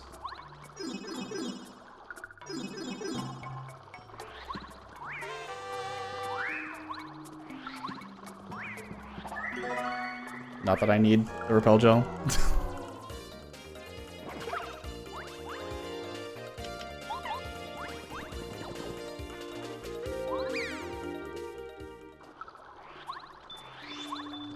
We may see a super blooper fight if this is not, I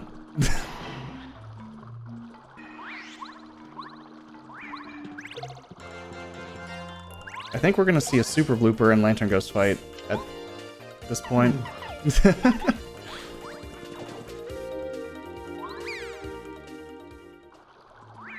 What about Anti-Guy? Yeah, Anti-Guy 2. Anti-Guy is actually gonna be a lot easier to get rid of.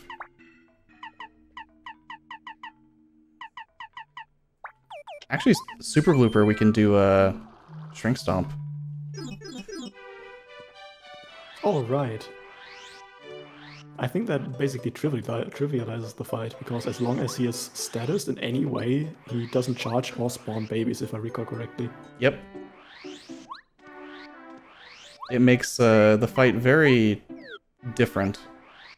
It also messes with his attack cycles, because normally Super Blooper's on a very strict cycle of doing attacks in a scripted order, and stunning him does weird things to it.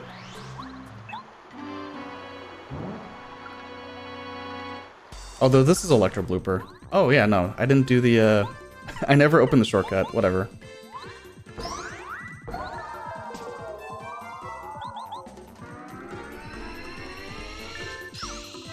Oh right, we don't even have the Chapter 5 pipe open because we don't need Chapter 5 this time. Yep. Huh. So it became a lot more free. Because Electro Blooper is never difficult. Although apparently it does the same thing with by shrinking it. Yeah. Basically they can't do their special moves while they're in status. So he'll do it this turn, start charging, and then immediately die.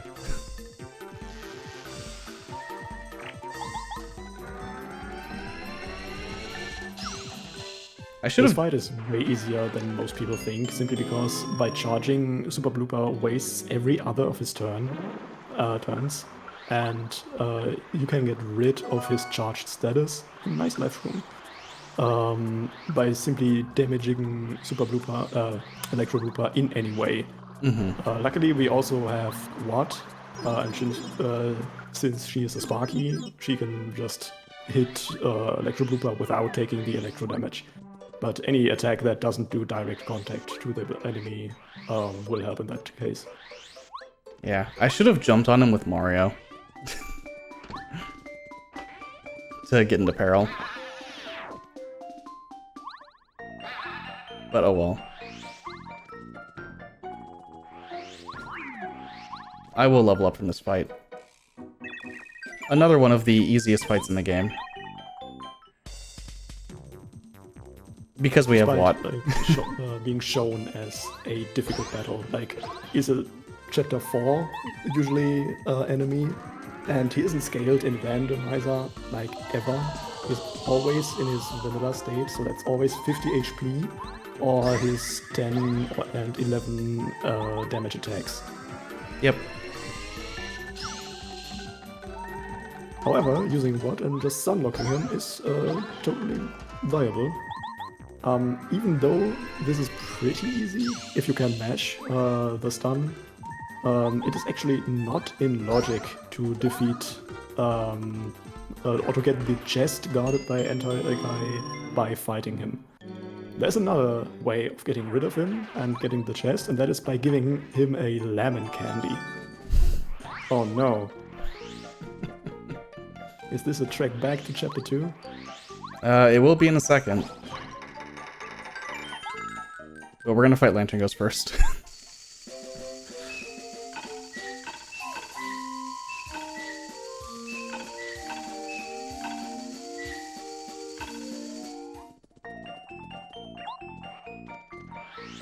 Lantern Ghost is also very funny with when you fight him with Watt for similar reasons. Obviously, this would never happen in vanilla, so it's kind of weird that he even has this weakness.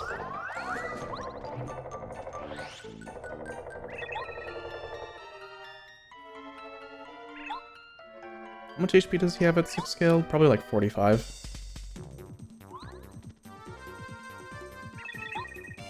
$50. Okay.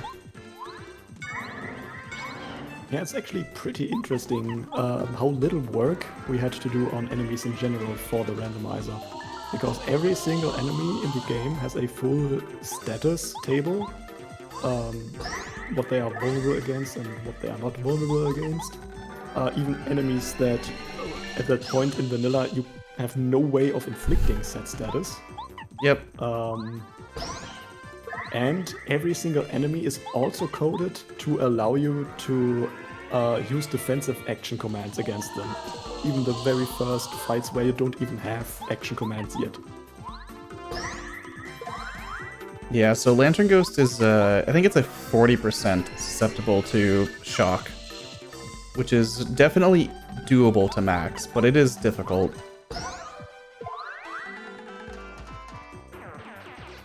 Sometimes the values used for the status defense tables are also very weird.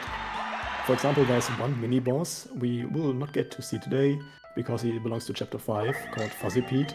And for some reason, he's the only mini-boss in the game vulnerable to Up and Away, a star power you can unlock later on, which can one-shot enemies.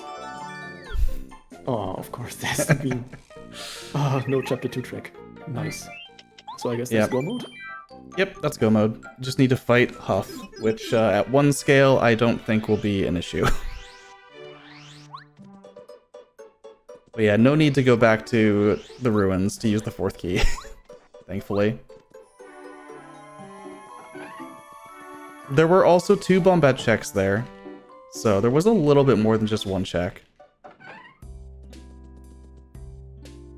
I think other than that, and a handful of checks in Flower Fields, this was a full clear of the required chapters, right? Yes. The only thing, like, unless I found Ultra Hammer, there was like one more check I could do in the sewers. And that's pretty much it.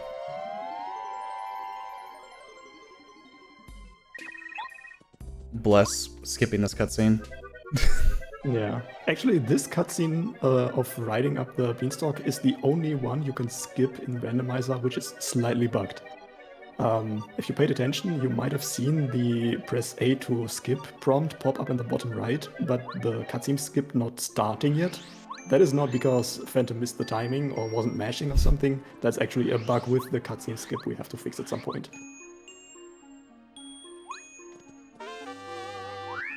I don't know how good those were. Not. Okay.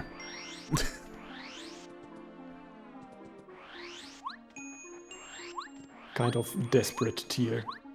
Yeah. So since Huff is a fairly complex boss fight, we're going to ignore his complexity by counting. Hey, Paper Mario Math!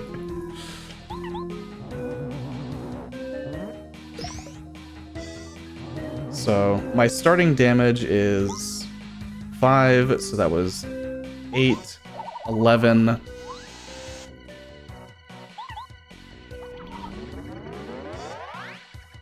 And I kind of want to take a lot of damage on wind, but there's no way I get down to peril.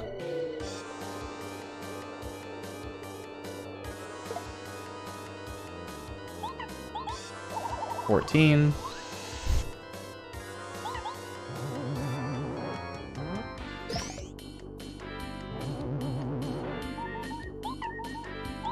$17.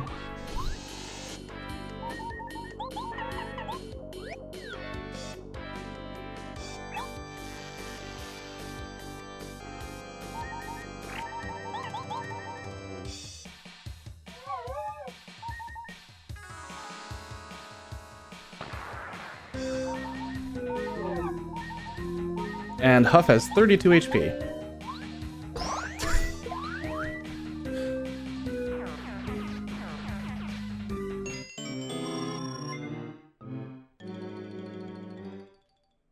This is such a simple way of dispatching a boss, which actually has quite the complex AI.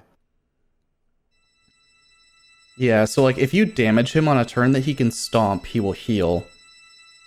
So his turn 1 is always either stomp or heal by inhaling his the rough tufts that he spawns from you doing damage to him. Turn 2 is always wind, and then turn 3 he will do stomp or heal again. Turn 4 he will charge his electricity. And then all of this can still be interrupted if you get him at 5 HP or below, where he has a desperation move that does damage that scales based on the number of rough tufts he has. And I think the max is like 25 or 26 damage he can do. Yeah.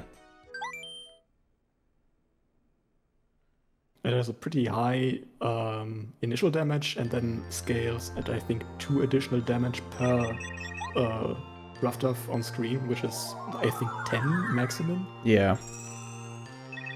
So ouch.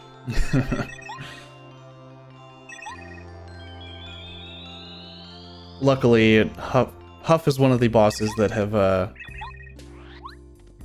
mean, every boss has a speedrun strategy that usually involves getting Peril and using Super Jump Charge. But Huff especially, because that's right where you get Super Jump Charge. It's the first time in a glitchless speedrun where you would make use of it. And kill him on, like, turn 3. Turn 4. So, I've beaten 4 chapters. I do have 4 fights left to do, 4.5, if you want to count phase 1 and phase 2 as different fights.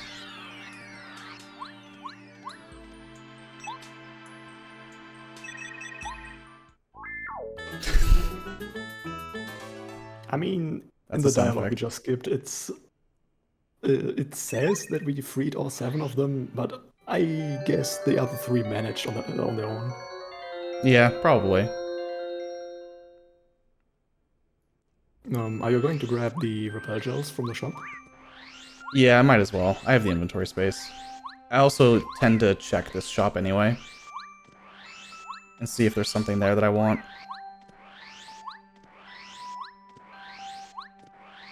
Because maybe they have a badge up here. That will change everything. Maybe? They have Cooper. Held captive in the sky. Poor turtle. Unfortunately, they don't have anything I want, so... I have a lot of repel gels and a lot of You are life. loaded. Let's do quick badge checks here. I don't need Shrink Stomp. I will probably use Power Jump on Final and Hallway. I might as well put on Dodge Master. I actually don't need Mega Rush. I'll just put on Power Jump. I'm not... Oh, I have D-Down Pound too. If only I had the Ultra Hammer, that would actually have been good. Typical Blitz settings, badge layout. Yeah. Power Jump is going to be pretty good. I'm going to upgrade my HP up to 20 on what is probably the Dupla Ghosts. Unless they're like Chapter 2 scaled. Since we never went to Chapter 7, we don't know how strong Dupla Ghosts are. But if they're like Chapter 5 scaled, I might be able to level up before Junior. If I don't level up before Junior, I should take off PFD down. Because Yeah, otherwise... the final stretch is usually pretty difficult in the Blitz settings, mostly because whichever settings you pick for the difficulty shuffle in the randomizer, the final stretch will always be scaled to Chapter 8. Right. The exception being Dupla Ghosts, who are at Chapter 7 scale. Whatever Chapter 7 scale is. Yeah, exactly. Let's see what they have. 10 HP. I think that's 5. Yeah, it has to be, I think. Which is kind of convenient, because I would like the level before Junior.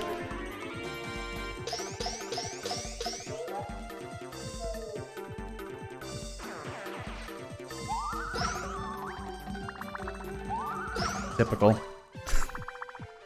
Not enough.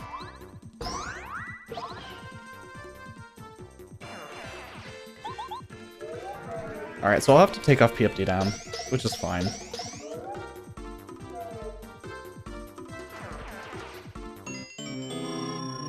If there was only one more Dupla Ghost, it would have been perfect. So PFD down comes off. Spike Shield is 6. That is annoying. I have HP plus.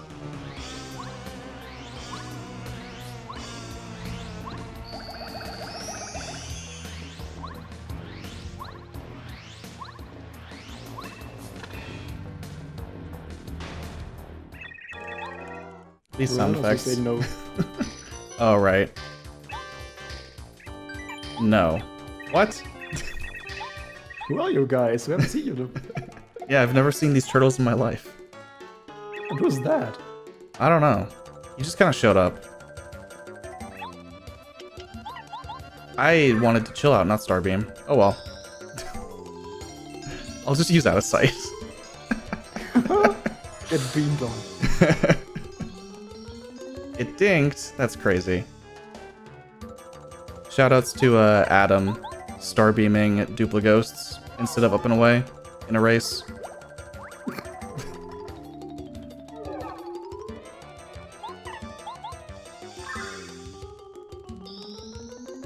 One interesting detail about the Starbeam many people don't realize is after you have unlocked it in Starhaven, you can actually use it in normal battles. It doesn't only work against Bowser. You might be wondering, okay, so why would I want to do that? Because in the Bowser battles, it's used to get rid of his Star Shield. Otherwise, you in the first battle can barely hurt him or not hurt him at all in the final battle.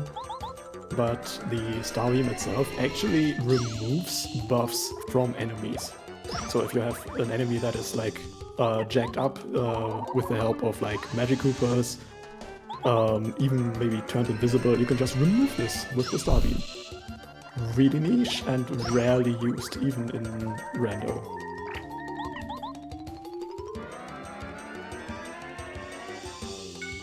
Typical.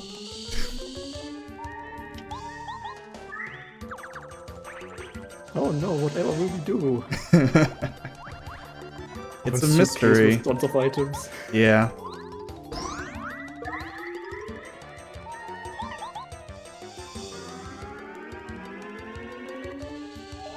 There we go. Nice.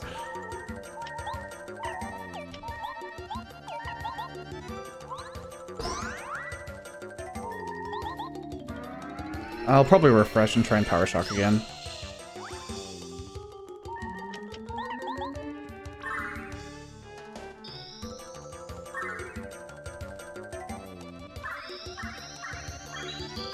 I know we haven't pointed it out, but these Star Spirits are the ones that we actually saved in the order, not the ones that would normally use those powers. Which is a nice little detail. Yeah, sadly we cannot yet shuffle the order you get the star powers in, so whichever star spirit you save first will always unlock the focus and the refresh ability. But to make this a bit more interesting, we decided to just swap out the sprites depending on the order you unlock the spirits in. You can, however, start a seed with having already a bit of star power, without having saved any of the star spirits. And when you use the star powers then a Twink, the star kid that accompanies Peach, shows up and uses the ability instead.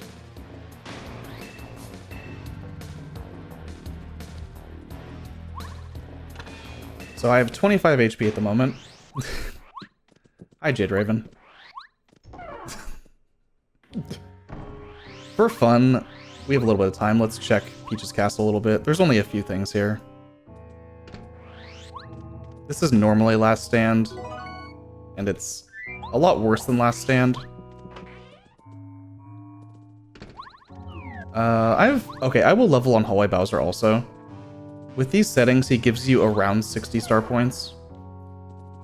So I'll be able to get up to like 30 HP. I have no real desire to upgrade my FP because everything is so cheap. And my BP, I don't really have any badges to equip. So... Yeah, in Blitz settings you usually just don't have to make do. Sometimes if something's really expensive, then FP is going to be pretty valuable, but because Power Jump is only 1, I can just use it. And 10 is more than enough uses of it.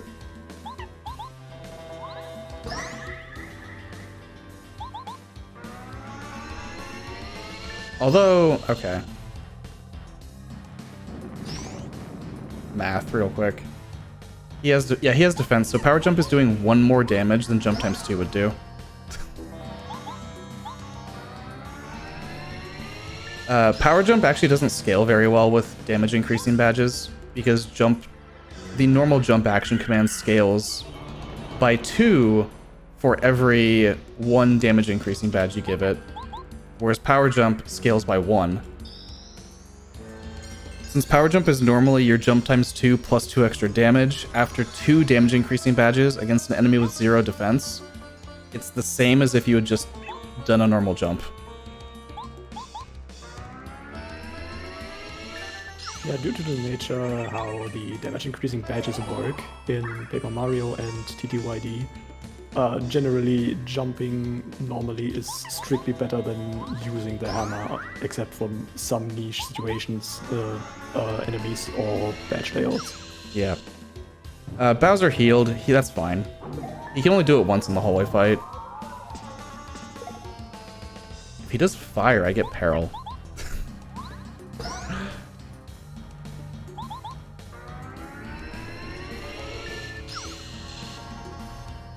Or he can shield.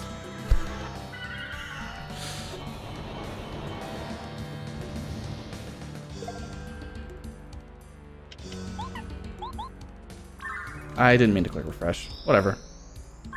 He can't kill me.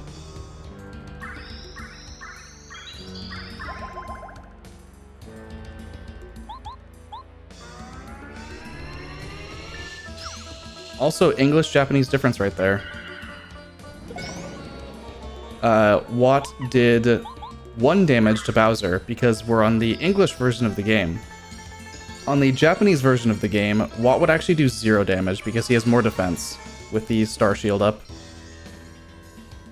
But when they released it in the US, they nerfed his damage, or his defense in this fight with Star Shield.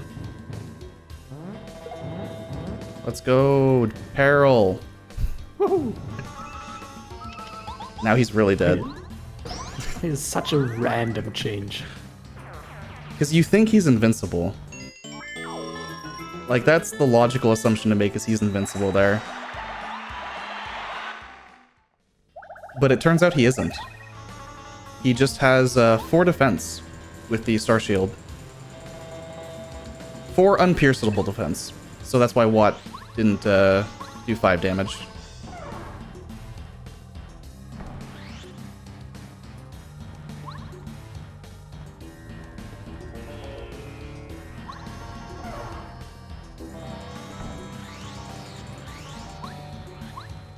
Now, I should be more than fine, but I'll save before Final Bowser anyway.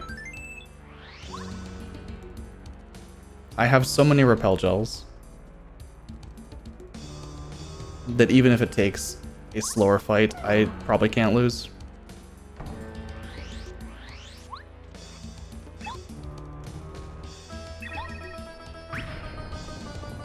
So 8 damage with Power Jump, 5 with Watt, that's 13 damage a turn. That's really not bad. Oh, welcome Mario to the maths test. Bowser has 99 HP. Bowser can heal in Phase 2 of the final Bowser fight if the percentage of Bowser's HP is 25 less than the percentage of Mario's HP. So if Mario is at like 15 out of 30 HP, that's 25%, which means that Bowser can, or 50%, that means Bowser can heal at 25% of his HP. And he's basically 100, so we kind of just round. So we say that if Mario's at half HP, Bowser can heal at around 25. And, math. Everyone got that? That's gonna be on the test. Yeah, luckily in the randomizer resources as well as in the speedrunning resources, we have spreadsheets where you can just check Bowser's HP, your max HP, and your current HP, as well as Bowser's current HP to calculate when he's going to heal and at what chances. So it gets manageable. Or you're just speedrun enough to do this stuff in your head. Yep. Time will be coming up at the end of Phase 2 when the Star Rod touches Mario's hands. after the fade out from the fight.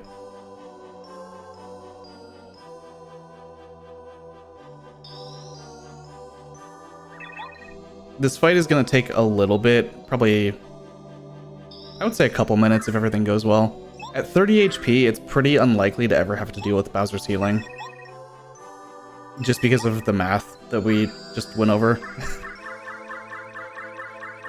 So after using a life shroom, I'll be at 10 HP, which is 33%. So Bowser would have to be below 8 HP to ever heal in that kind of situation. And double checking, I have 3 life shrooms.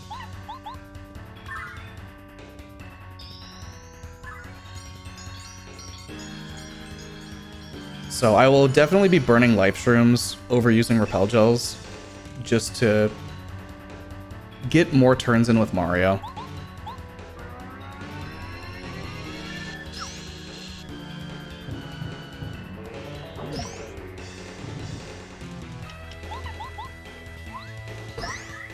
Yeah, with your current setup, this fight can basically not be lost. The only thing Bowser can do is try and stall a bit by doing early shields. Yeah. Bowser has a 25% chance to use the Star Shield on the 3rd action, but a 75% chance to do it on turn 4. So it's very likely he'll just do it on turn 4, which is next turn.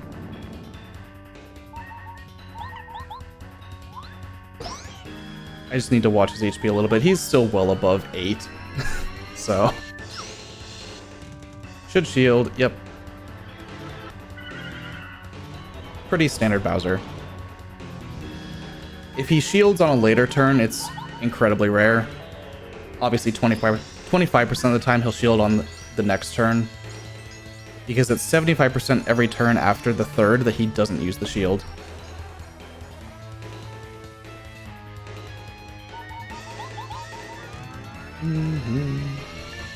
So I should eat a life shroom here. Oh, lightning. Block it for swag. This is pretty difficult to block for newbies, because it has basically an off-screen tell. You can actually look at Bowser's feet during that and see when the beam crosses his toes. That's the cue that a lot of people use. That is some advanced telling. Never thought of that, wow. To dodge the lighting, look at his feet. Yep. So he's at what? 11 HP? So time is coming up after I kill him. Yep. After the kill we have a short cutscene where the Star Rod bounces into our hands, and Yep. the moment we hold up with the Star Rod, it is time.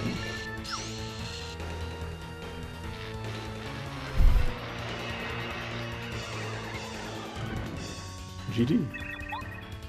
Woo. And... time. And that's a Paper Mario randomizer with Blitz settings. Hope you guys enjoyed it. Yeah. Woo, GG's, good job. That was awesome. I've never seen a Paper Mario randomizer before, so that was actually like super intriguing for me, like my first time watching. Do you guys want to give a quick shout out to who you are, where they can find you? Yeah, I mean, I'm Phantom5800 on Twitch. There's YouTube VODs uploaded multiple times a week of just randomizers mostly, between this and other games. And also, shoutouts to Icebound. I have been trying to get him on something like this for a while. Yeah, pretty difficult with our scheduling. Yeah. I'm Icebound777. You can also find me on Twitch, but I generally don't stream. But you're free to meet us on the Randomizer Discord, which can be found on the website, and just say hi. We are a friendly bunch. Yeah, thanks for having us, and good luck to the rest of the runs for the day. Awesome. Thank you. Awesome. I really enjoyed that. It was actually super interesting. So anyway, everyone stick around. There's more to come. And we will be back.